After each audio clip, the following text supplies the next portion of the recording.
So ating build upan ngayon to ng tingga or soldering lead yung ating power supply board para mas maganda yung daloy ng ating supply or kuryente. No, kapal-kapalan natin tong linya na to na yung naka-expose na copper.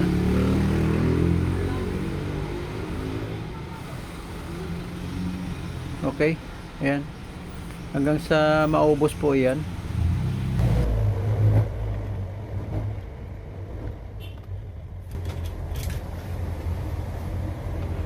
Okay, so maganda kapag may ganito.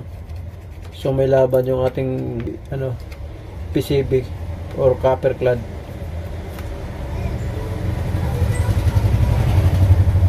Lalo dito sa center top, medyo maliit ito sa gitna. Kailangan natin kapal-kapalan to.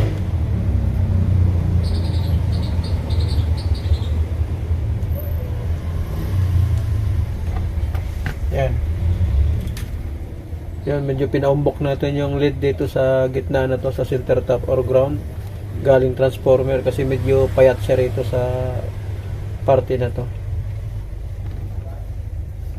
Okay.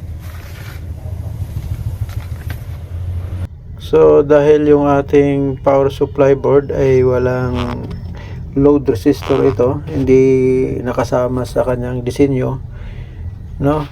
So tayo na lang ang mag-a-add nung load resistor.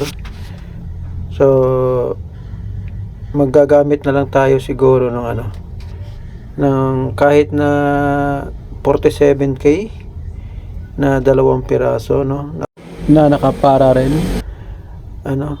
positive, ground, negative, ganyan.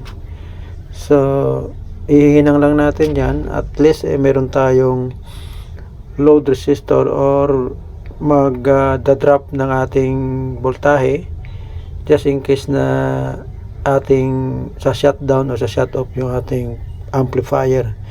So mabilis niyang i-drop yung ating na remaining voltage sa ating mga capacitor.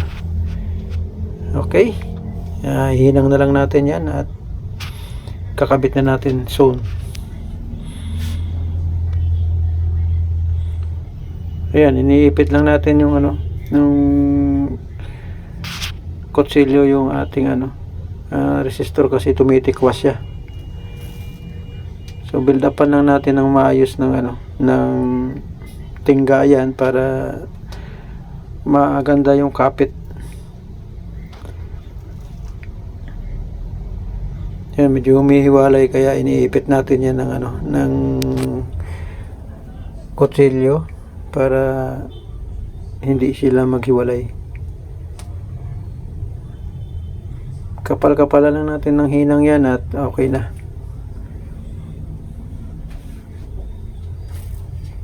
Okay, then medyo iangat-angat natin sa PCB yung ating resistor na yan, kasi umiinit yan, masusunog yung ating board. Okay, ayan na. Okay, then pwede na siyang ikabit sa ating amplifier. Okay guys, hanggang dito na lamang po ang aking video na ito, at maraming salamat po sa inyong panunood, and don't forget to like and subscribe.